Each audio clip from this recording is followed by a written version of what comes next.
Bismillahirrahmanirrahim. Assalamualaikum warahmatullahi wabarakatuh. Allahumma sholli ala sayyidina Muhammad wa ala ali sayyidina Muhammad. Seperti yang telah aku janjikan, kita akan lanjutkan lagi untuk menelaah 1 Korintus 8:6 ya. Kemarin sudah 3 episode ya, dan tamat sudah.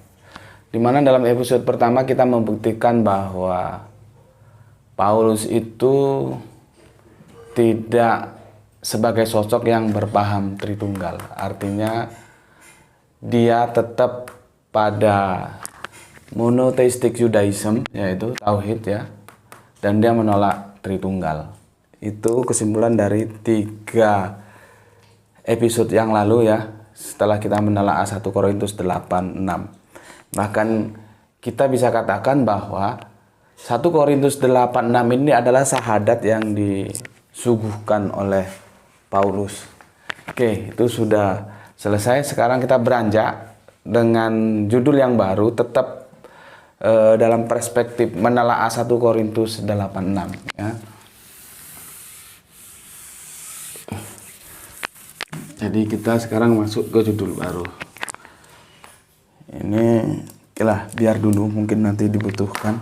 Jadi gini, bagi Paulus ya, biar bersih dulu.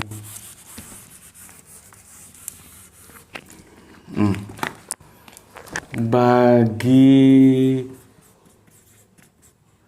Paulus ya, Yesus bukan pencipta, Yesus bukan Allah. Yesus bukan pencipta ya. Yesus bukan Allah.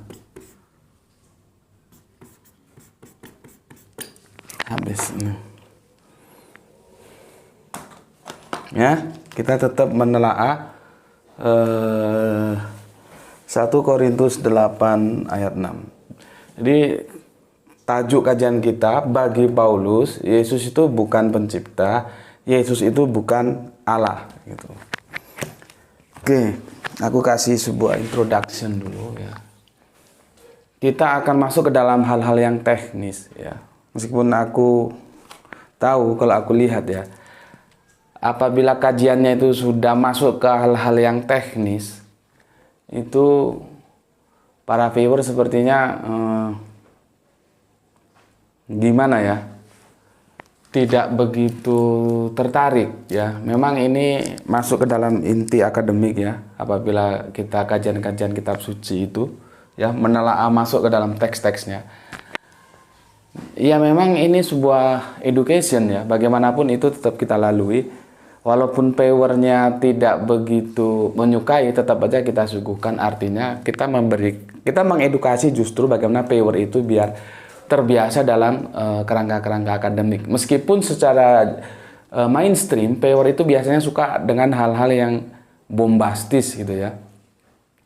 Jadi ada katakanlah YouTube gitu ya, judulnya bombastis gitu. Nah, itu viewernya banyak. Itu viewernya suka yang model-model begitu, meskipun sebetulnya dia dibohongi gitu. Karena apa?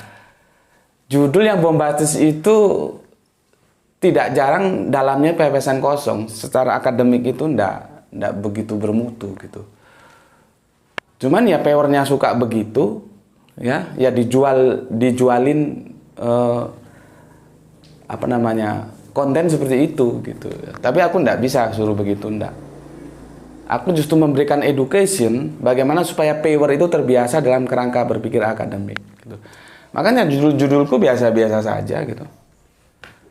Meskipun banyak yang memberi masukan bahwa judulnya harus bombastis supaya viewernya banyak. Nggak, bukan itu. Tujuanku bukan begitu ya. Tujuanku mendidik kalian supaya kalian mengerti tentang kebenaran itu loh. Dan itu sebuah prinsip. Prinsip itu ketika dipertahankan dia harus dibayar mahal. Dan aku sudah membayarnya dengan sebuah resiko tidak populer. Ya.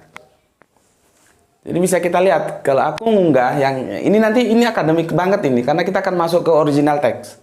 Itu biasanya powernya itu lambat. Tapi kalau misalkan dia yang bentuknya cerita atau bukan masuk ke dalam penelitian yang jelimet, itu 1 jam 2 jam itu 500 power bisa terpenuhi. Ya itulah fenomena yang ada di antara kita semua, ya. Jadi kalau berpikir akademik itu perlu diedukasikan, perlu diajarkan kepada publik, ya. Terus begini, kita kemarin sudah menelaah juga, ya, 1 Korintus 8:6. Dan sekarang kita akan menelaah jauh ke dalam original teksnya, ya, daripada surat Paulus itu. Jadi agak sedikit jelimet ini. Untuk itu aku beri gambaran dulu kepada kalian tentang siapa Paulus itu siapa, gitu ya. Tentunya ya sekilas saja, ya, sekilas saja, enggak, karena kan ini konteksnya tidak membahas who is Paulus. Kalau di Kisah Para Rasul, ya, habis juga ini, di Kisah Para Rasul 5:34. Di Kisah Para Rasul 5:34. Ini kita kenal seorang bernama Gamaliel, ya, nama Yahudi Gamaliel. Jamal itu ganteng, sama dengan Arabian, ya, Ibraniun juga sama. Jamal itu ganteng, ya. Ini seorang apa? Ini seorang ahli Taurat ini. Ini ahli Taurat, ya. Orang biasanya bacanya Taurat. Sebetulnya kalau dalam perspektif gramatikal Arabian, sepertinya nggak jauh beda deh dengan Ibraniun. Kalau mati di ta itu jadi ha dia, jadi Taurah. Jadi kalau sahadat itu dia jadinya sahadah, gitu ya. Oke, sekarang Gamaliel ini ahli Taurat ini siapa, gitu. Kita lihat di 223, di Kisah Para Rasul 223, ya. 223. Aku bacakan. Ini adalah pernyataannya si Paulus, ya. Aku adalah orang Yahudi. Ya. Jadi dari sini kita tahu Paulus itu Yahudi, ya. Jadi kalau ada yang ngomong Paulus bukan Yahudi, ya, berarti dia lebih ngerti tentang Paulus daripada Paulus sendiri mengerti tentang dirinya. Ya, seperti yang kemarin aku bilang, kalau ada orang mengatakan tentang Allah yang Allah sendiri tidak pernah katakan, ya, berarti dia lebih mengerti tentang Allah daripada Allah sendiri mengerti tentang dirinya, ya. Allah sudah mengatakan dia ehad, tapi ada yang mengatakan dia tritunggal. Itu kan hebat itu berarti. Berarti dia lebih ngerti tentang Allah daripada Allah mengerti tentang dirinya sendiri, ya. Oke, aku ulangi. Di Kisah Para Rasul 22 ayat 3. Aku adalah orang Yahudi, lahir di Tarsus. Tarsus ini nama kota kelahirannya, di tanah Kilikia. Tetapi dibesarkan di kota ini, gitu ya. Dididik dengan teliti di bawah pimpinan Gamaliel dalam hukum nenek moyang kita, sehingga aku menjadi seorang yang giat bekerja bagi Allah, sama seperti kamu semua. Dari sini kita tahu bahwa Gamaliel itu adalah gurunya Paulus, yang mendidik Paulus. Jadi Gamaliel ini adalah gurunya Paulus, ya. Dari sini kita tahu apakah Paulus nabi? Tentu bukan. Kalau nabi itu gurunya langsung Allah lewat malaikat Jibril, ya. bukan seperti ini ya. Paulus berguru pada Gamaliel, dan Gamaliel itu juga bukan nabi ya. Oke. Dari situ kita tahu. Jadi Paulus ini pintar, dia sekolah gitu ya. Dia di bawah bimbingan seorang guru yang bernama Gamaliel. Sebentar, minum dulu. Bismillahirrahmanirrahim.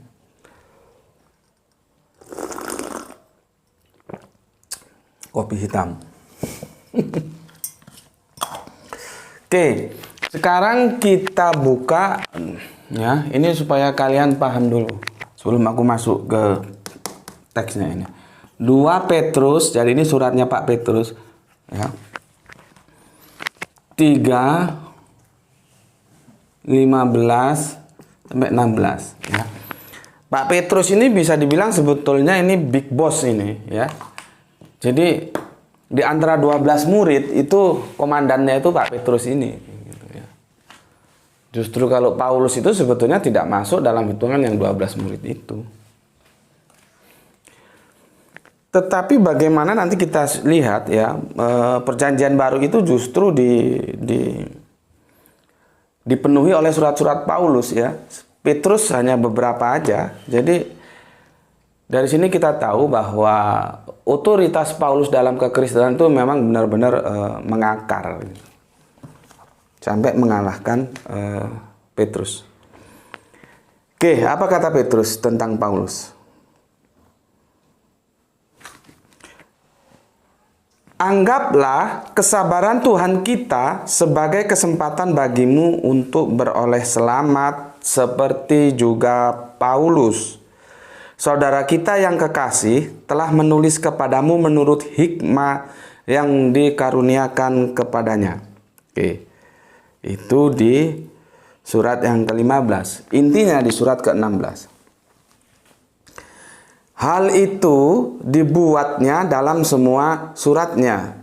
Apabila ia berbicara tentang perkara-perkara ini, ya, dalam surat-suratnya itu ada hal-hal yang sukar dipahami, sehingga orang-orang yang tidak memahaminya dan yang tidak teguh imannya memutarbalikkannya menjadi kebinasaan mereka sendiri, sama seperti yang juga mereka buat dengan tulisan-tulisan yang lain. Dari sini kita tahu bahwa surat-surat Paulus itu sulit, sukar, angel untuk dipahami. Artinya kita memerlukan ekstra kemampuan yang tinggi dalam mencermati surat-surat Paulus. Itu artinya ya, supaya kita dapat memahaminya. Ini karepnya gimana, ini maunya gimana ini ya. Maka dari sulitnya surat-surat Paulus itu dipahami ya mungkin dia gimana ya, dia seorang terdidik lewat Gamaliel, terus yang baca nelayan, petani, tukang angon bebek, ya sulit ya, memang nggak mungkin bahasanya terlalu tinggi, sementara lapisan bawah itu tidak mampu untuk mencerna pesan-pesan dalam suratnya itu.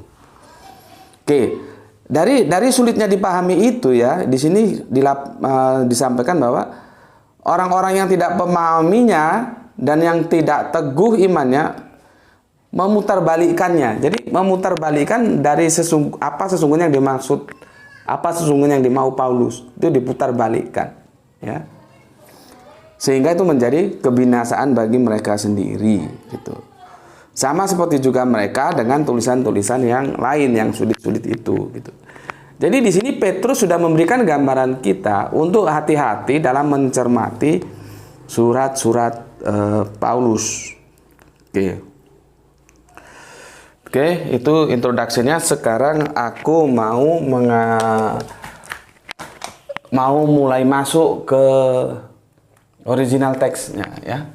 Ini aku hapus ya. Sudah jelaskan, ini hanya sekedar untuk kalian punya gambaran sehingga nanti bagaimana kita bersikap terhadap tulisan-tulisan Paulus itu. Bismillahirrahmanirrahim.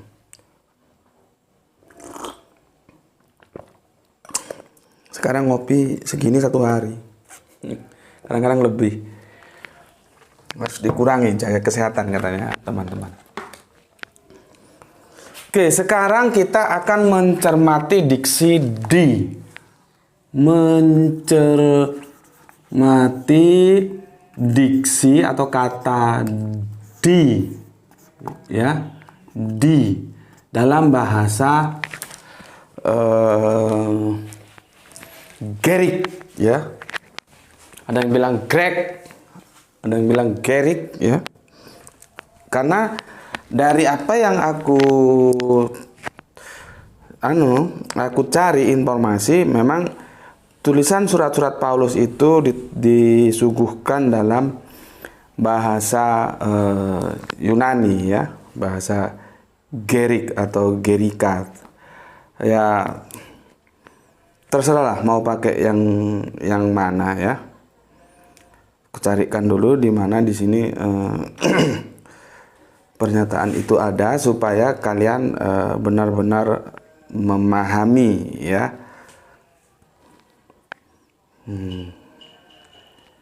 Nah, ini justru langsung ke ini. Jadi begini, ya, setelah kita cari itu, ya, yang aku kasih centang merah itu 1 Korintus 8, ya, Wikipedia bahasa Indonesia, ensiklopedia bebas. Surat aslinya ditulis dalam bahasa Yunani, yaitu yang disebut Gerik tadi, ya. Sejumlah naskah tertua yang memuat salinan pasal ini antara lain adalah Papirus 15 abad ketiga, Telestarikan ayat 1-4. Ya. Yang perlu kita ketahui dari informasi ini, ya, bahwa surat Paulus itu ditulis dalam bahasa Yunani atau Gerik yang aku kasih tanda merah itu. Oke. Berikutnya, aku akan ngajak kalian untuk memahami sebagai komparatif, ya, memahami tentang surat yang lain dari Paulus, Kolose 3:7, ya, dari Kolose 3:7. Kolose 3:7, ya. Kolose 3:7. Oh, oke, mumpung aku ingat, kemarin ada yang menukil Filipi, ya, Filipi. Sorry, aku tidak janji, apakah aku akan membahas Filipi atau tidak, ya, tentang bagaimana posisi Yesus digambarkan dalam surat Filipi, yang itu banyak juga disalahpahami oleh teman-teman Kristen, ya. Maka untuk sementara kalian boleh merujuk ke ini, ya, tentang Filipi, ya. Nanti lihat di channel Subandito Sukoco, ya, channel YouTube. Judulnya adalah Subandito Sukoco, ketik terus Kristen tersesat. Itu judulnya sepertinya ini. Mengejutkan. Kristen tersesat di Filipi 2:6, ya. Kalian bisa lihat di sini tentang apakah Yesus itu setara dengan Allah atau tidak, ya. Tapi kalau memang aku nanti ada waktu, aku akan review ulang. Tapi seandainya aku tidak ada waktu, kalian langsung aja merujuk ke sini. Aku kira penjelasan di sini cukup kok.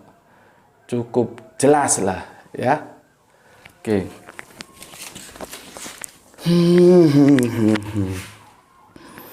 Sekarang kita lihat di Kolose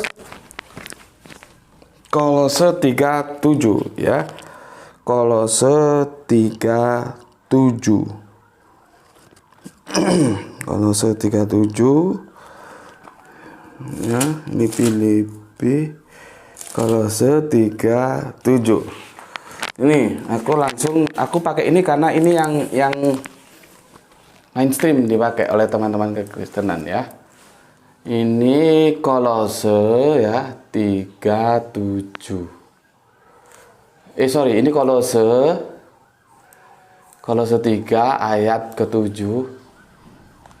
17 maksudnya, salah tulis 17. Ya. Perhatikan. Dan segala sesuatu yang kamu lakukan dengan perkataan atau perbuatan, lakukanlah semuanya itu dalam nama Tuhan Yesus, sambil mengucapkan syukur oleh Dia kepada Allah Bapa kita. Perhatikan yang kamu perhatikan adalah yang aku kotak merah, oleh, diksi oleh, ya. Oke. Sekarang coba kamu rasakan kalimat itu janggal nggak kalau menggunakan oleh, gitu ya. Coba kamu perhatikan janggal nggak? Begini. Dan segala sesuatu yang kamu lakukan dengan perkataan atau perbuatan, lakukanlah semuanya itu dalam nama Tuhan Yesus, sambil mengucap syukur oleh Dia kepada Allah Bapa kita. Gimana cara memahami oleh Dia itu? Kita mengucap syukur oleh Dia. Ini aku belum masuk ke original teksnya loh ya. Kita kan gini toh. Sebetulnya untuk memahami sebuah narasi itu, jadi aku begitu cara belajarku. Baik aku memahami terjemahan Al-Quran maupun terjemahan Bible ya, khususnya saat ini Perjanjian Baru. Lihat saja logika kalimatnya itu loh. Jadi meskipun kita tidak belajar nahu, nggak belajar sorof ya, yang paling sederhana alat untuk menilai ini bener nggak sih nih susunan terjemahannya ini. Lihat aja logika kalimatnya itu. Seperti ini logika kalimatnya kan rancu ini. Ya. Lihat. Dan segala sesuatu yang kamu lakukan dengan perkataan atau perbuatan, lakukanlah semuanya itu dalam nama Tuhan Yesus, sambil mengucap syukur oleh Dia kepada Allah Bapa kita. Dia itu larinya ke Yesus. Jadi bagaimana? Sambil mengucap syukur oleh Dia, sambil mengucap syukur oleh Yesus. Apa maksudnya ini? Kan rancu, ya. Rancu. Di sini ada permasalahan di itu sebetulnya gimana sih ya? Sebetulnya gimana di itu, ya? Nah, sekarang kita lihat.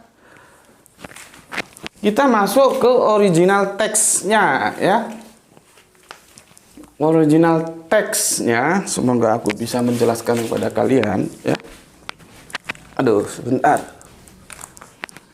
Ini ya Kolose 3:17. Ya. Sorry, itu 37 di papan tulis. Nanti ya nih. Nih ya. Dan segala sesuatu yang kamu lakukan dengan perkataan atau perbuatan, lakukanlah semuanya itu dalam nama Tuhan Yesus, sambil mengucapkan syukur oleh Dia, oleh Yesus maksudnya, kepada Allah Bapa kita. Kan rancu oleh Dia itu gimana gitu loh. Nggak nyambung kalimatnya. Coba kita cek ke sini ya. Ini terjemahan TB ini ya. Kita cek di TB-nya. Nih ya. Ini kalau di Al-Quran ini terjemahan perkata ini. Dan segala sesuatu, ini ya, perhatikan, ini ya, perhatikan. Dan segala sesuatu yang kamu lakukan dengan perkataan atau perbuatan, lakukanlah semuanya itu di dalam nama Tuhan Yesus, sambil mengucap syukur oleh Dia. Nah, di sini dia pakai oleh Dia lagi. Kamu perhatikan, diksi oleh ini ya, 1223 nomornya ya. Perhatikan 1223 oleh Dia ya. Oleh Dia kepada Allah Bapa kita. Oke, 1223. Di terjemahan berikutnya ini ya, kita lihat lagi. 1223, perhatikan supaya cepat kita langsung ke 1223-nya aja. 1223, di sini olehnya tetap menggunakan diksi oleh. Ya. Nyanya itu tetap larinya ke Yesus. Ya. Kok di sana tadi oleh Dia, di sini olehnya, tapi tetap aja diterjemahkan oleh, ya. Yang menarik nanti di terjemahan yang berikutnya ini ya. kita lihat. Langsung ke sini, langsung kita tarik ke 1223 supaya lebih cepat. Karena permasalahannya di sana. 1223 enggak ada. Coba kita tarik. Ini ketemu di bawahnya. 1223. Di sini dia melalui, bukan oleh. Melalui dia. Ya? Melalui. Apakah oleh dan melalui itu beda? Beda. Konsekuensi logisnya nanti beda jauh. Ya, melalui 1223. Nah, ini kan semua terjemahan nih.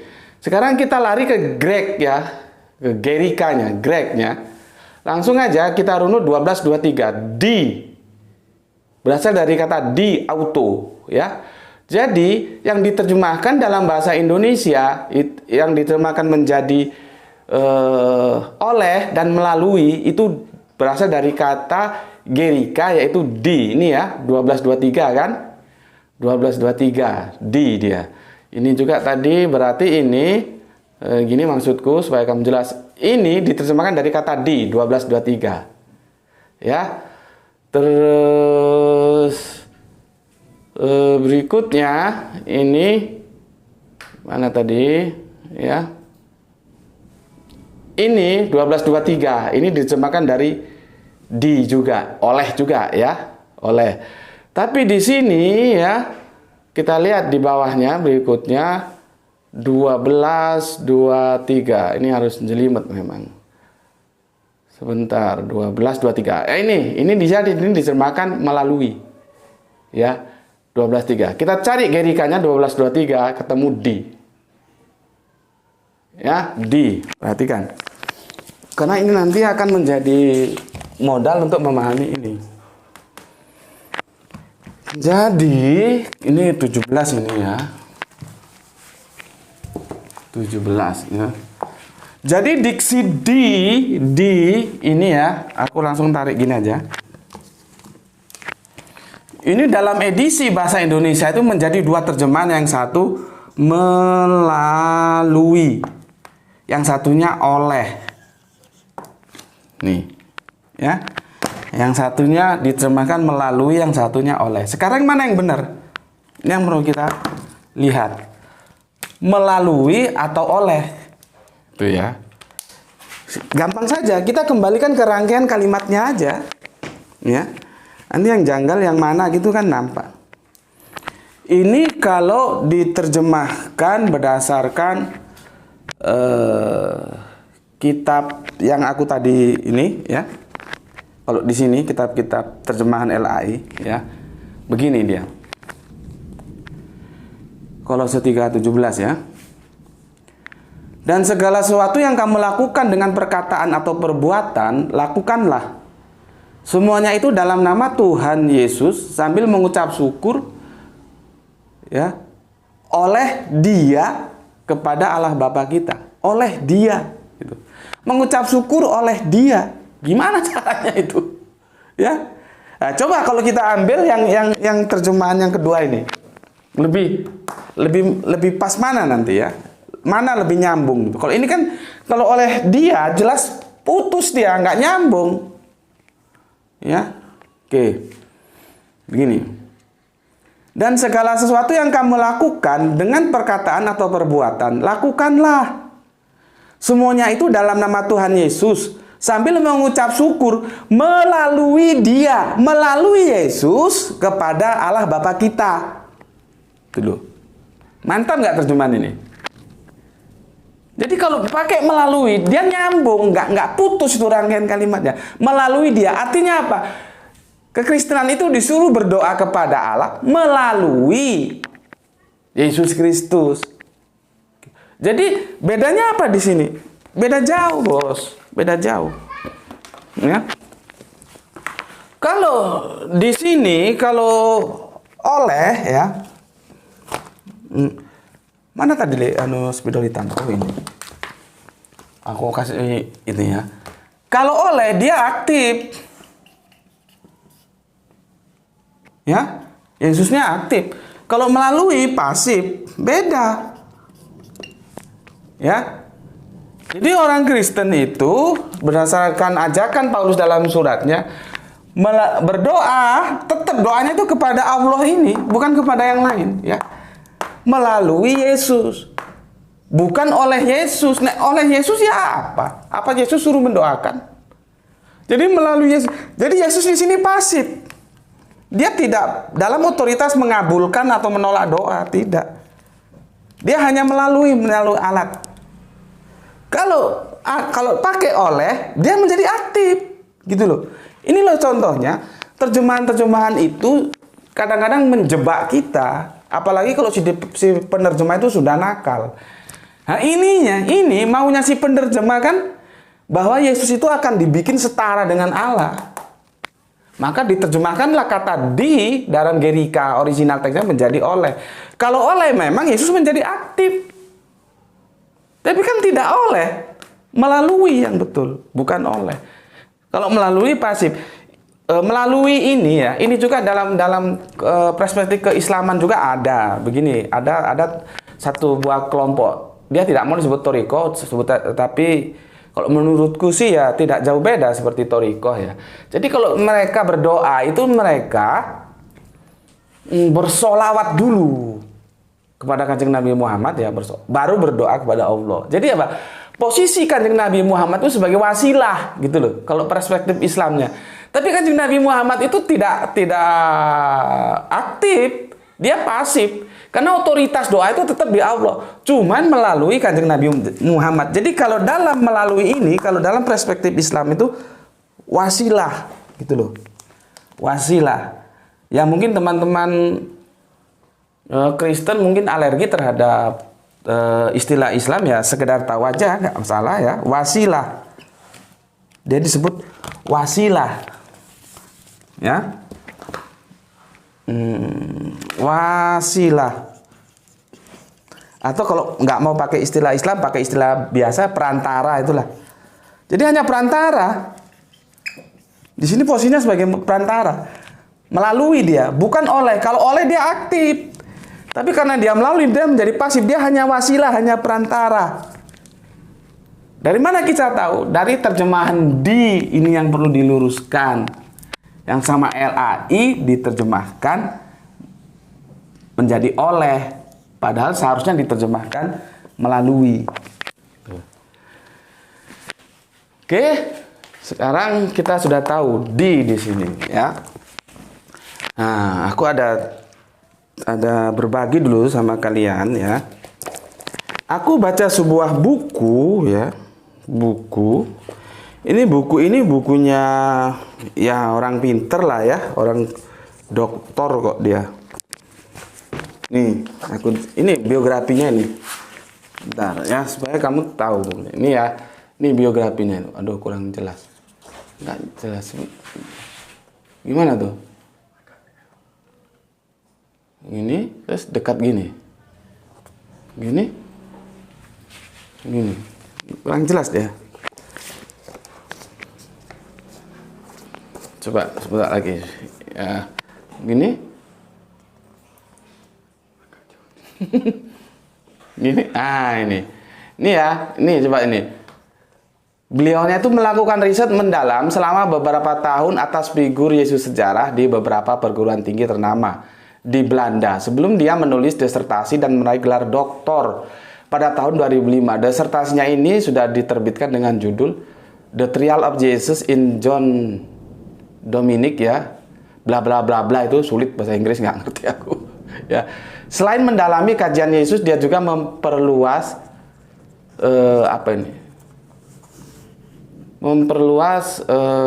fokus, nggak terang lagi tuh ini. Nah, memperluas fokus perhatiannya ke bidang-bidang lain seperti dokumen-dokumen ekstra kanonik. Nah, yang perlu kamu perhatikan tuh yang dokumen ekstra kanonik. Aku ini ya, ekstra kanonik. Kajian-kajian sosiologi, terus kitab suci gereja. Artinya beliaunya ini, dokter ini alumni Leiden setahuku ini ya, Belanda sana ya. Ini mengadakan penelitian kepada kitab-kitab suci gereja, termasuk ekstra kanoniknya, diteliti, teks-teksnya diteliti.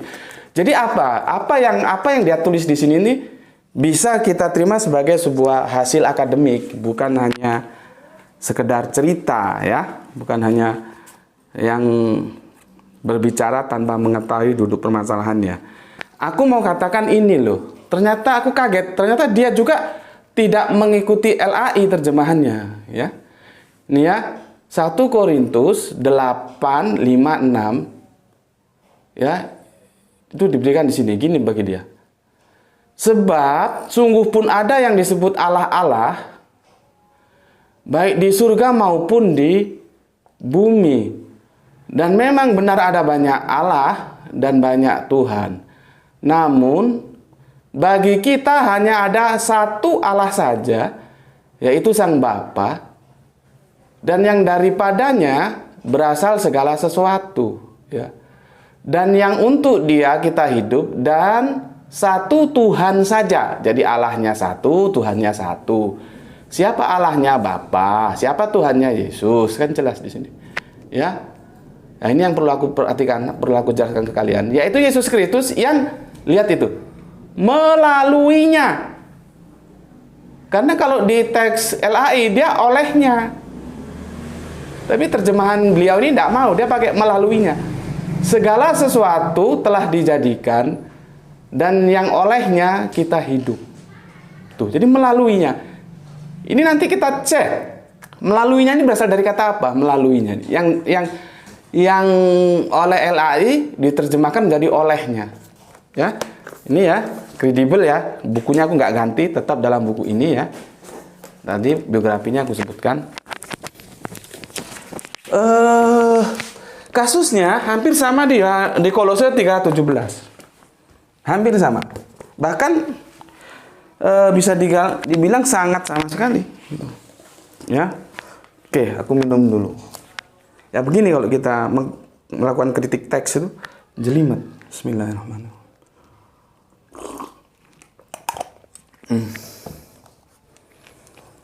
Oke. Sekarang kita lari ke original teksnya. Tuh begini. Sama juga tadi nomornya 1223 kan? Sama juga ini. Nih. Ini kawanku. Ini ya. Bantu le Bapak le. Gimana ini terang enggak ini? Ini ya, 1 Korintus 8:6. Ini yang sesuai dengan terjemahan dari LAI ya. Kita lihat beberapa terjemahan. Nah, ini terjemahan pertama ya, terjemahan baru ini. Ini 1223. Kita lihat 1223. Ini pakai yang karena ini. Ya, pakai yang karena dia ya. 1223 ya. Terus di sini kita lihat lagi ya. Di sini ada di terjemahan berikutnya ini ya. Kita cari angka 1223. Oleh. Ini ya. Sama tadi kan 12. Perhatikan angkanya aja kalau sulit mengamati. 1223. Aduh. Ini ya. 1223. Oleh. Oke. Sekarang di terjemahan yang ini ya. Kita cari 12:3. Melalui. Iya kan? Melalui. Nggak oleh dia, melalui. Jadi ada dua terjemahan yang bermasalah ini. Sekarang kita lihat di sini. Dari mana 12:23 itu? Dari ini. Di tadi itu. Ya? Di. Jadi original teksnya itu di. Nah, sekarang kita bertarung. Di itu terjemahannya sebetulnya melalui atau oleh. Loh. Jadi nanti beda, ya. Beda. Kalau untuk Allah, ya. Lihat ini. Konsekuensinya ini sepertinya sepele, tapi konsekuensinya ini besar, ya.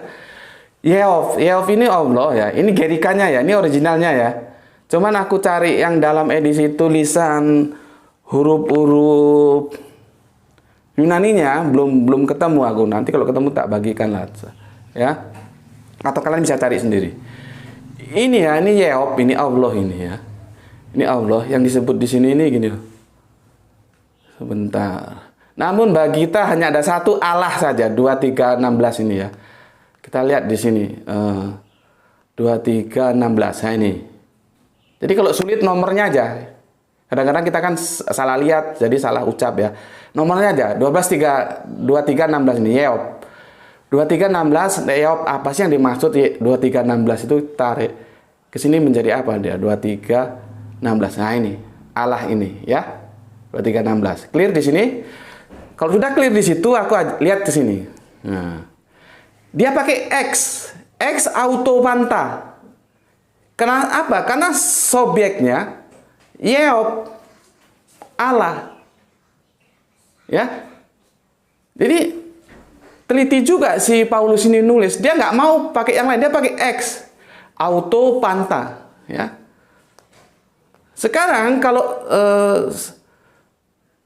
subjeknya itu Kristus ya, ini ya, dia pakai D, nggak mau pakai X, dia D, lihat ini D auto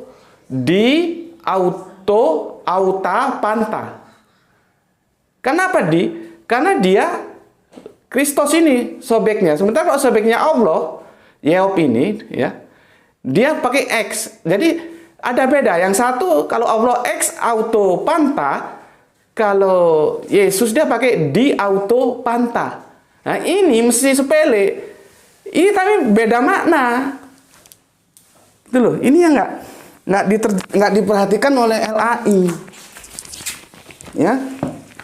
Udah berapa lama nih? Waduh 41 ya. Sekarang aku lihatkan sama kamu di sini. Ya, terjemahannya satu, sebetulnya aku mau tulis ya, tapi terlalu panjang nanti. Aku sampaikan gini aja, supaya gampang ya, nggak usah ditulis papan tulis lah ya, nggak usah ditulis papan tulis. Aslinya sudah tahu kan aslinya ya, tapi aku tunjukkan aslinya dulu. Aslinya seperti ini ya. Aslinya dia seperti ini. Dia masih pakai kata oleh ya. Masih pakai kata oleh. Oke. Ini seperti Bible apa? Perjanjian lama yang biasa yang aku pakai itu ya, yang dipegang teman-teman Kristen. Namun bagi kita hanya ada satu Allah saja, yaitu Bapa, yang daripadanya berasal segala sesuatu dan yang untuk Dia kita hidup, dan satu Tuhan saja, yaitu Yesus Kristus, yang olehnya, ya perhatikan, olehnya segala sesuatu telah dijadikan, dan yang karenanya Dia kita hidup. Bayangkan, yang olehnya segala sesuatu telah dijadikan, yang karena Dia kita hidup. Oleh itu berasal dari diksi gerikanya di tadi yang kita 1236 tadi. Ya. Nah, kalau terjemahannya seperti ini, seperti apa yang disuguhkan LAI, ya mau nggak mau Yesus itu menjadi pencipta, menjadi sama Dia dengan Allah, menjadi setara. Ya. Namun bagi kita hanya ada satu Allah saja, yaitu Bapa, yang daripadanya berasal dari segala sesuatu dan yang untuk Dia kita hidup, dan satu Tuhan saja, yaitu Yesus, yang olehnya segala sesuatu telah dijadikan. Bayangkan, olehnya segala sesuatu telah dijadikan. Artinya di sini terjemahan ini ya telah menggiring si pembaca agar mindsetnya itu dirusak, sehingga menganggap Yesus itu menjadi sama-sama pencipta bareng-bareng dengan Allah. Itu loh. Ini bahayanya ini. Ini kalau duduk bareng dengan LAI, asik ini kita diskusikan. Ya. Tetapi sebetulnya setelah kita teliti, tidak demikian terjemahan. Seperti yang tadi, yang Pak Dokter tadi aku sudah tunjukkan bukunya, tunjukkan begini tadi bukunya. Itu dia nggak mau pakai oleh, tapi dia begini. Nah, ya. Namun bagi kita hanya ada satu Allah saja, yaitu Bapa, yang daripadanya berasal segala sesuatu, dan yang untuk Dia kita hidup, dan satu Tuhan saja, yaitu Yesus Kristus, yang melaluinya segala sesuatu telah dijadikan, dan yang karenanya apa nih, terputus sepertinya ya. Sebentar aku lihat dulu. Sepertinya biasanya kalau aku copy itu ada yang terputus. Tapi intinya di situ menggunakan melalui, bukan olehnya ya. Melalui dia, melalui. Ya, bukan oleh. Karena konsekuensinya beda kalau dia memakai melalui ya dan pakai olehnya. Ini melalui, bukan olehnya. Kalau melalui tadi aku bilang Yesus itu hanya sebagai wasilah, perantara. Dia bukan pencipta, tapi wasilah dalam penciptaan. Nih, aku kembali lagi ini ya, supaya lebih jelas lagi, supaya lebih mengerti lagi. Nah, ini ya, melalui. Bentar. Ini. Melalui ya, bukan olehnya. Jadi, melaluinya segala sesuatu telah dijadikan, dan yang olehnya kita hidup. Ini loh, melaluinya, bukan olehnya. Ya, oke. Sekarang apa yang bisa kita ambil dari kajian ini, dari penelitian ini, ya? Kita bisa sebut begini, bahwa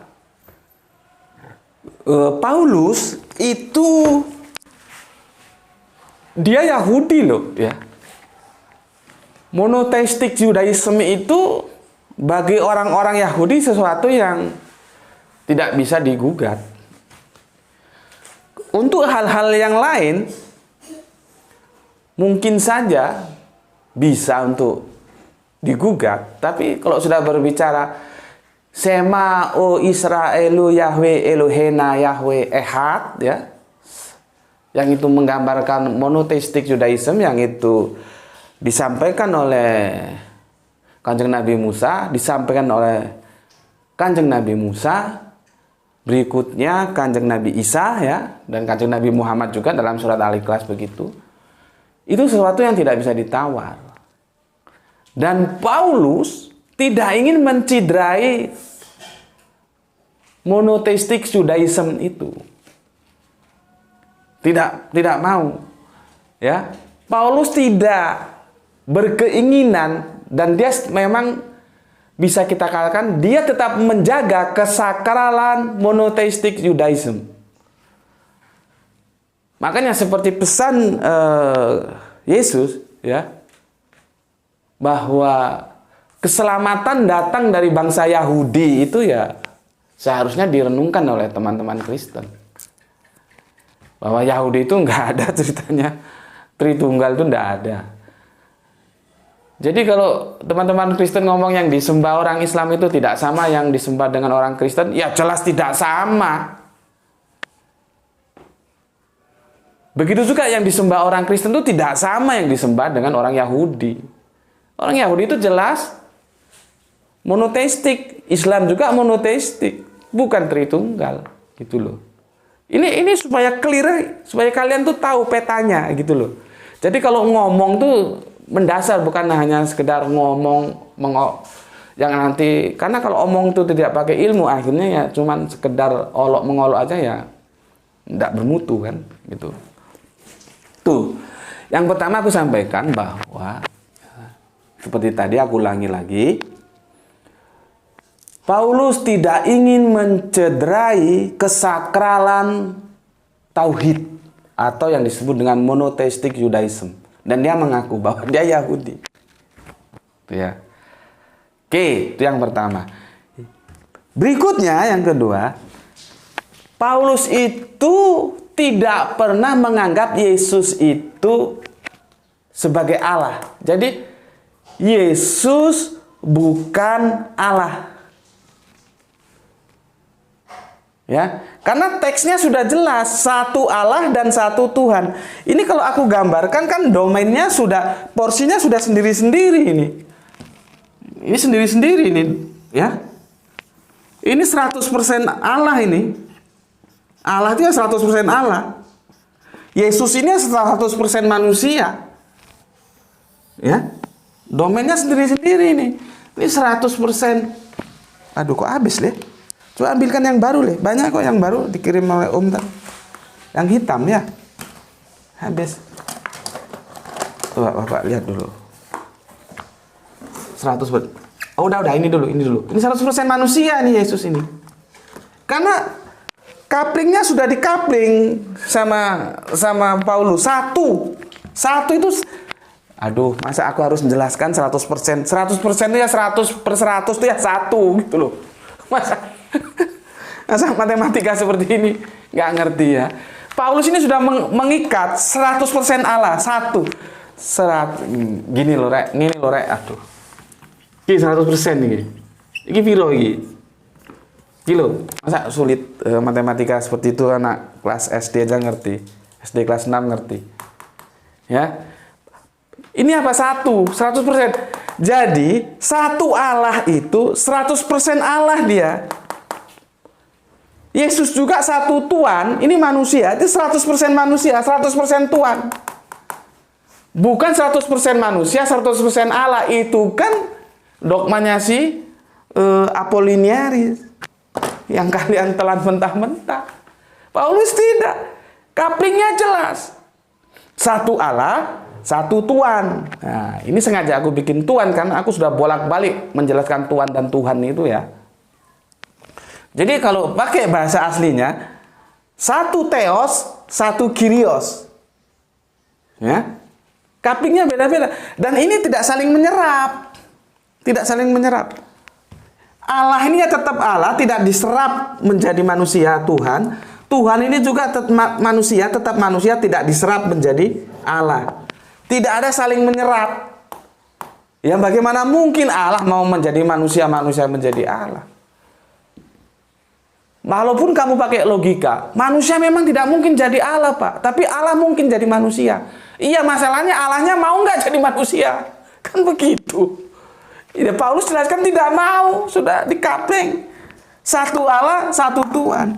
Satu Theos, satu Kyrios. Gitu loh. Nanti kalau ada waktu ya, ini akan kita tinjau dari perspektif politis. Ya, ini panjang ini. Kalau aku bikin 10 seri aja bisa. Hanya satu surat ini. Cuman kan aku supaya kalian tidak bosen, karena kalau terus aku gelontor dengan kajian-kajian yang rumit seperti ini, kalian bisa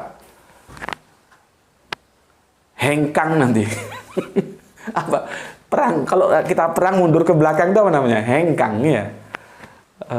Apa ya? Nggak tahu lah itu ya. Makanya seling-seling kadang-kadang yang rinci sekali seperti ini kan butuh penjelimet gitu ya.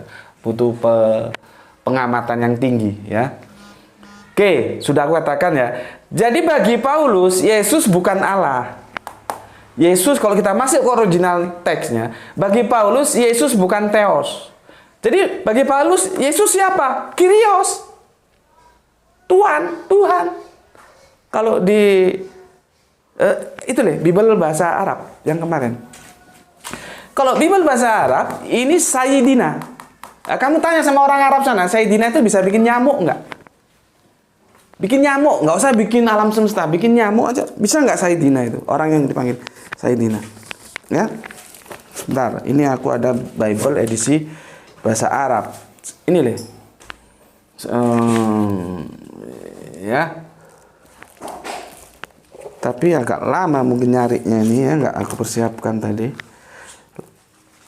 Langsung saja yang kemarin sudah aku lihat ke Yohanes 13:13 sebagai sama nanti itu ya. Yohanes sebentar. Ini ke belakang tambah tua dari depan berarti. Yohanes 13:13. Bentar, sabar ya. Dari Yohanes ke depan. Yohanes 1.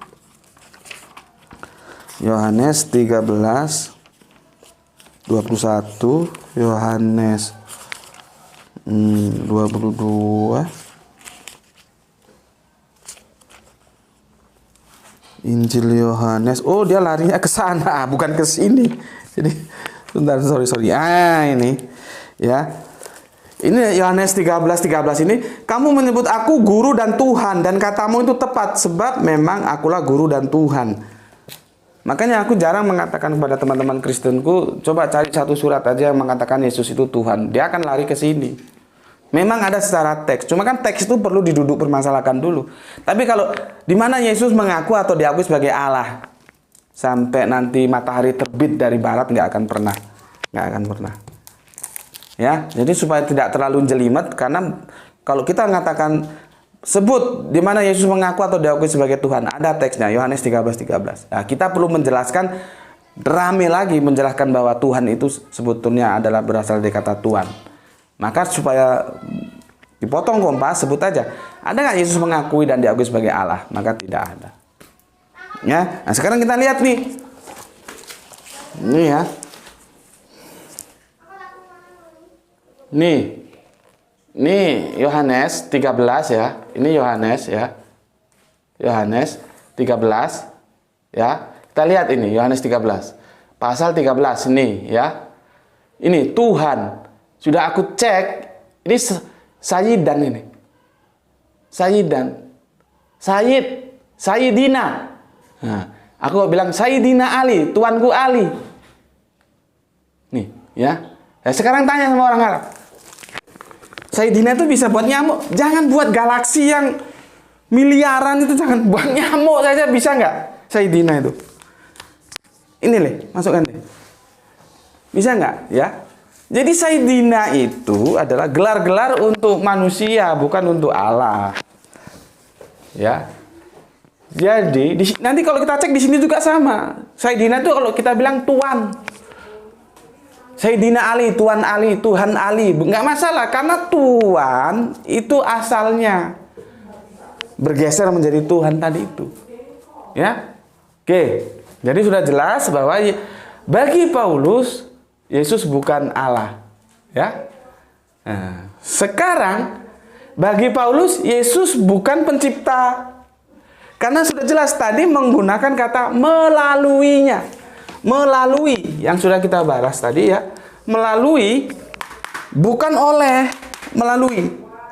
Kalau melalui Yesus itu pasif, jadi Allah, ya, Allah itu ya.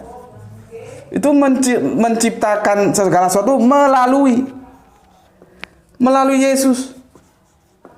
Oke, sekedar informasi, kemarin telah aku nyatakan ya, sepertinya memang terjadi perdebatan ya, karena itulah biasanya sebetulnya itu harus ada pembenahan di sekolah-sekolah teologi ya, supaya kita itu hati-hati, jangan asal comot-comot, oh ini nubuat ini nubuat ini. Kemarin Amsal, aku sudah jauh-jauh hari kasih peringatan ya, dan kasih masukan bahwa Amsal itu benar nggak itu dinubuatkan untuk Yesus. Ternyata kan debatable, bahwa ketika dia menentukan kaki langit, aku ada bermain-main bersamanya sebagai anak kesayangan. Aku adalah ada sebelum segala sesuatu diciptakan. Nah, itu kok dalam dunia kekristenan itu secara mainstream dinisbahkan itu nubuatan untuk Yesus. Tapi apakah demikian? Ternyata enggak juga, debatable. Gitu loh. Ya, debatable juga. Nanti awal-awal abad ketiga, keempat itu perdebatannya cukup tinggi. Makanya aku bilang kemarin ketika Matius itu juga terlalu sembrono kalau soal apa ya, ketika dia menulis Injil, makanya nggak terlalu salah kalau Injil itu disebut Injil karangan Matius gitu. Dan dulu kitab Injil itu disebut begitu, Injil karangan Matius. Lama-lama karena nggak tahu apa alasannya, karangannya dirubah menjadi Injil Matius. Kalau dulu nggak, Injil karangan Matius, Injil karangan Markus, Injil karangan Markus, Yohanes. Begitu, lama-lama kata karangannya hilang. Padahal kalau disebut karangan itu tidak terlalu bukan tidak terlalu salah. Ya memang tidak salah, karena kan seperti yang aku bilang kemarin, Injil yang ada sekarang itu tidak original, firman yang diterima oleh Kanjeng Nabi Isa atau Yesus dari Allah. Bukan. Itu adalah kisah Yesus yang ditulis oleh Markus, oleh Matius, oleh Lukas, oleh Yohanes, itu yang terkanon, dan banyak lagi. Makanya menjadi sesuatu yang sangat menarik ketika ada penjelasan dari seorang dosen teologi mengatakan Injil yang ada sekarang ini ya, bukan Injil yang diterima Yesus itu. Injil yang ada sekarang ini itu jangan disamakan dengan Al-Quran, karena dia tidak setara. Dia setaranya itu dengan hadis. Terlepas nanti hadis itu kalau dikoreksi juga, ternyata setelah dikoreksi sama Five Gospel ya, para ahli-ahli teologi di Amerika sana hanya 18% ucapan Yesus ya. Tapi kita nggak usah sampai ke sana dulu lah, tapi pahami dulu bahwa Injil yang ada sekarang ini itu levelnya itu hadis gitu loh. Maka kalau kembali lagi ke Matius, kalau Matius salah melakukan kesalahan dalam Injilnya itu wajar. Maka ketika Matius mengatakan bahwa Yesus itu mau dibantai ya, waktu masih bayi, lari ke Mesir, ya, itu sama dia konekkan dengan di kitab berikutnya ya, kitab apa nanti kita lihat. Sebentar, aku lihat aja ya. Itu dikatakan tuh nubuat dari untuk Yesus katanya Matius, padahal bukan ya.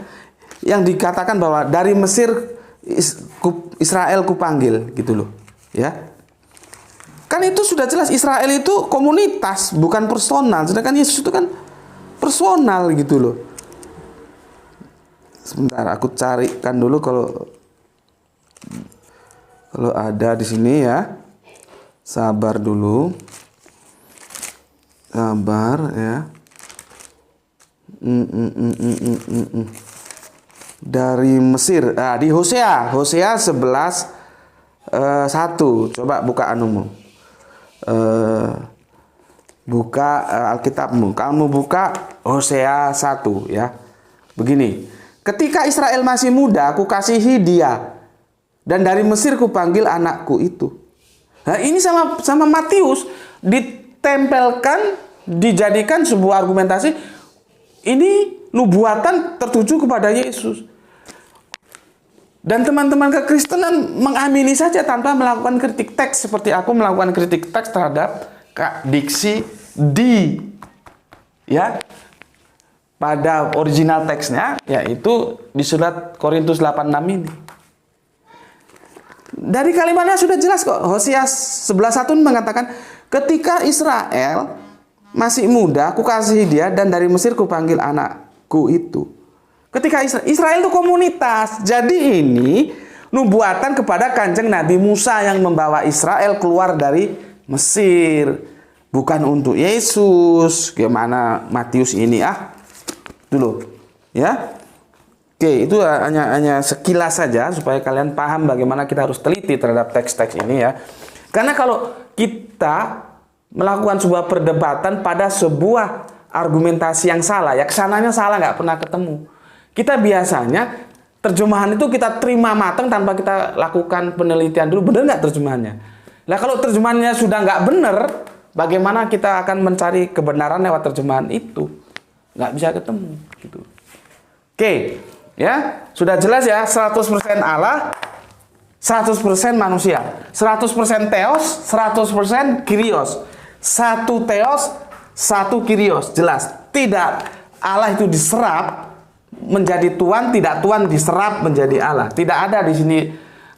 Paulus itu tidak mengajarkan konsep Tuhan yang aku kemarin bilang apa itu ya, Tuhan yang ACDC gitu ya.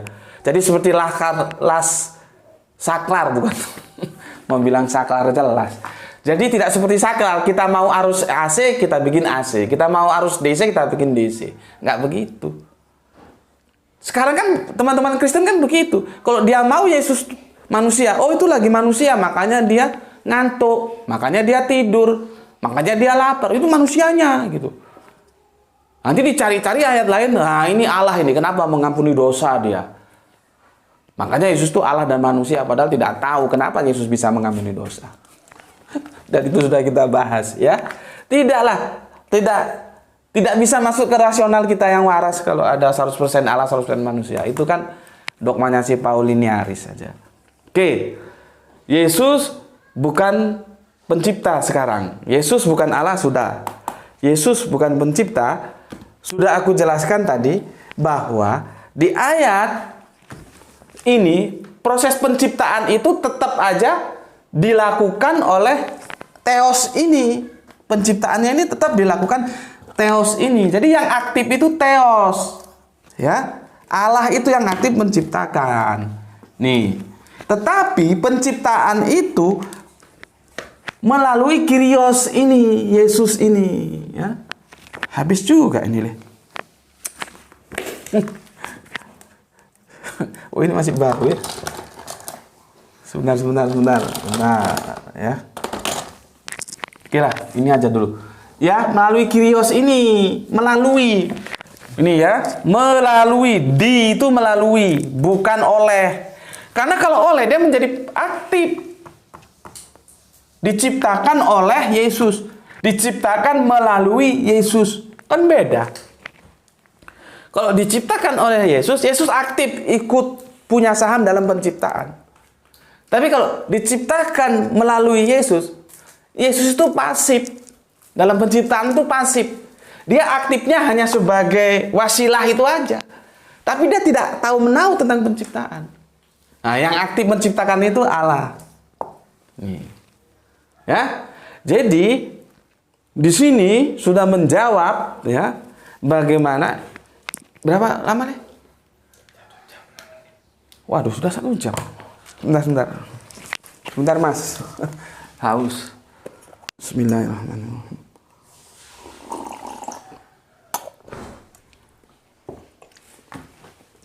Oke, jadi di sini sudah jelas ya. Bagi Paulus, Yesus bukan pencipta karena tertulis pakai kata diksi di yang itu artinya adalah melalui. Ya. Bukan oleh. Salah terjemahan yang ada di LA itu. Berikutnya, Yesus bukan Allah. Karena couplingnya sudah jelas dibagi. Satu Allah, satu Tuhan. Kalau ini ribut kalian Tuhan dan Tuhan, aku kembalikan ke original teksnya supaya enak. Satu Theos, satu Kyrios. Kyriosnya satu. Jadi 100% Kyrios. 100% ini loh. Ya, satu ini. 100/100. Ya, jadi juga Theosnya juga 100%. Bukan campuran, ya. 100%. Jadi Theos tidak diserap ke dalam Kyrios, Kyrios tidak diserap ke dalam Theos. Ya. Oke. Ini sudah jelas. Nah, sekarang kita tambah 10 menit lagi lah ya. Nggak apa-apa, sekalian supaya nggak nanggung. Sekarang coba kita lihat apa kata Yesus ya dalam Injil karangan. Nih. Ya. Jadi aku ulangi lagi di sini ya. Di sini ya. Di sini itu Allah itu ya, kan dia pakai yang pakai X belum aku jelaskan. Sebentar. Ini perlu aku jelaskan ini. Untung aja ingat. Jadi sedikit molor, semoga kawan-kawan bisa memaklumi ya. Bisa memaklumi. Sebentar supaya nggak lemot nih. Sebentar.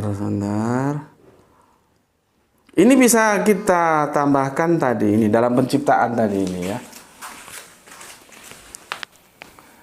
Dalam proses penciptaan Yehov tadi itu kan dia pakai ex auto panta ya. Ex auto panta. Ini beda lagi ex auto panta.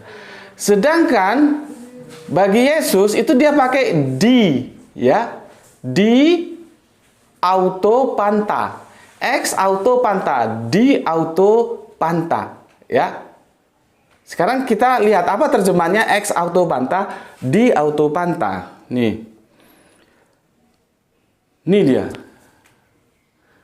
Allah itu yang daripadanya berasal segala sesuatu. Sedangkan Yesus yang melaluinya segala sesuatu. Jadi melalui. Dia tidak ikut dalam penciptaan, hanya wasilah perantara dalam penciptaan. Dia pasif. Sementara Allah aktif, yang daripadanya berasal segala sesuatu. Ex auto panta, di auto panta, ya. Jadi ya kita bilang lagi, kita harus akui ternyata si Paulus ini jeli juga dalam bahasa Gerika, ya. Lihat ini, dia pakai di, nggak mau dia pakai ex, ya. Artinya sudah dibedakan sama Paulus antara Yeop Allah dan Kristop Yesus ini, ya. Maka Kristop pakai di, Yeopnya pakai X, ya. Itu penjelasannya, ya. Karena kalau dipaksakan terjemahan LAI, dia akan tabrakan gitu loh, ya. Sekarang, ya, kalau Yesus dipaksakan sebagai pencipta, ya, dia akan bertabrakan. Sebentar, ini sudah ya, aku hapus ya. Aku hapus. Sekarang apa resikonya kalau Yesus dipaksakan seperti terjemahan LAI itu sebagai pencipta? Itu akan bertabrakan dengan 1 Korintus 12:6. Nih, ya. Dan ada berbagi-bagi perbuatan ajaib, tetapi Allah adalah satu yang mengerjakan. Jadi Allah yang mengerjakan segala sesuatunya ini, ya Gusti Allah yang satu itu, nggak bareng siapa-siapa. Ya, aku ulangi lagi. Dan ada berbagi-bagi perbuatan ajaib, tetapi Allah adalah satu yang mengerjakan semuanya dalam semua orang. Itu loh, ya. Jadi hanya satu Allah yang mengerjakan semuanya, mengerjakan kita, mengerjakan dia, mengerjakan mereka, mengerjakan kamu, menciptakan segala isinya, itu hanya Allah yang satu. Tidak ada peran Yesus di sana. Maksudnya peran aktif ikut menciptakan. Oh, enggak. Oke. Sekarang 1 Kolose 1:15, ya. 1:15. Oke, ia maksudnya Yesus, ya, baca nanti. Ia adalah gambar Allah yang tidak kelihatan, yang sulung, lebih utama dari segala yang diciptakan. Di sini jelas Yesus diciptakan. Ia itu Yesus. Dia lebih utama dari segala yang diciptakan. Di sini Yesus dikatakan sebagai ciptaan. Di sini Allah mengatakan bahwa Allah yang satu itu yang mengerjakan semuanya. Jadi pencipta itu hanya Allah yang satu. Allah satu. Ya. Jadi kalau dikatakan bahwa Yesus itu pencipta, dia bertabrakan dengan 2 ayat ini. Bahkan banyak ayat-ayat lainnya kalau kita cari. Ya, sementara ayat itu dulu, ya. Tabrakan dia. Sebentar aku cari.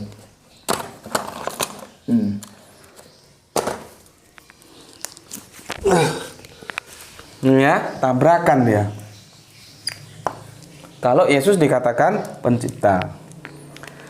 Sekarang kalau Yesus dikatakan setara dengan Allah, ya, sama-sama mencipta berarti setara, ya. Dia akan bertabrakan. Ini aku hapus, ya. Aku hapus. Dia akan bertabrakan dengan Yohanes 10:29. Ya. Kita ambil ujungnya. Bapakku, ya, yang memberikan mereka kepadaku lebih besar daripada siapapun. Allahu Akbar ini kalau dalam edisi Arabian, ya. Jadi Bapa itu Allahu Akbar, lebih besar dari siapapun. Ini yang ngomong Yesus loh. Ya. Ditulis sama Yohanes seperti itu. Ya. Bapakku, kunya itu Yesus kalau kita lihat jalinan kalimatnya ini, ya. yang memberikan mereka kepadaku lebih besar daripada siapapun. Berarti ada yang sama besarnya dengan Bapa kalau sudah dibilang begitu. Kan tidak ada. Ya. Dan seorang pun tidak dapat merebut mereka dari tangan Bapa. Oke. Sekarang ke Yohanes 14:28. Ya. Kamu telah mendengar bahwa aku telah berkata kepadamu, aku pergi, tetapi aku datang kembali kepadamu. Sekiranya kamu mengasihi aku, kamu tentu akan bersukacita, karena aku pergi kepada Bapakku. Sebab Bapa lebih besar daripada aku. Bapa lebih besar daripada aku. Akunya itu Yesus. Di sini kata Yesus, Bapa lebih besar dari siapapun. Artinya tanpa kecuali. Artinya di sini Yesus ya itu tidak setara dengan Bapa. Maka Yesus bukan Allah. Itu loh, ya. Kalau dipaksakan Yesus Allah, dia akan bertabrakan dengan Yohanes 10:2, Yohanes 14:28. Dia tidak setara, ya. Dan seperti tadi aku ulangi, untuk mengetahui apakah Yesus itu setara atau tidak dengan Allah itu kalau di surat di surat kiriman Paulus itu menarik ya. Seperti yang aku bilang tadi, bisa dilihat di channel ini juga ya, tentang Filipi, di surat Filipi ya. Supaya kalian jelas. Jadi teman-teman yang kemarin mengutip Filipi, silakan lihat di sana aja dulu nanti ya. Di ini ya, aku ulangi lagi. Di sini ya. Di surat ini ya. Silakan di sana apakah Yesus itu setara enggak ya. Karena ini terjemahannya juga kacau ini, dan di situ sudah dibahas. Oke. Itu dari aku, cukup panjang dan jelimet. Semoga kalian paham ya, bahwasanya bagi Paulus, Yesus bukan pencipta. Bagi Paulus, Yesus bukan Allah. Nah, sekarang teman-teman Kristen silakan menggunakan kajian ini sebagai sebuah perenungan. Bagaimana Anda mengatakan bahwa Yesus itu pencipta? Bagaimana Anda mengatakan bahwa Yesus itu Allah? Paulus yang orang sebagai sosok yang kalian panuti ya. Jadi ada Yesus, ada Paulus ya. Tidak mengatakan demikian. Sekarang kalian merenung aja. Kalian dapat mengatakan Yesus itu pencipta itu dari mana informasinya? Mengatakan Yesus itu Allah dari mana? Sedangkan Paulus sendiri yang begitu berwibawa dalam dunia kekristenan tidak mengatakan demikian. Ya, itulah syahadat yang dilakukan oleh Paulus, ditulisnya dalam surat kirimannya ya di 1 Korintus 8:6. Dan ini nanti bisa, kalau kita ada waktu, kita tinjau dari perspektif politis. Karena syahadat Shema harus bertarung dengan konsep teos-teos yang lain, yaitu pada saat itu politeistik antara Romawi dan Yunani. Oke, tapi aku tidak janji, kalau misalkan ada waktu nanti kita kupas sampai ke sana. Itu dari aku, sampai ketemu lagi. Assalamualaikum warahmatullahi wabarakatuh.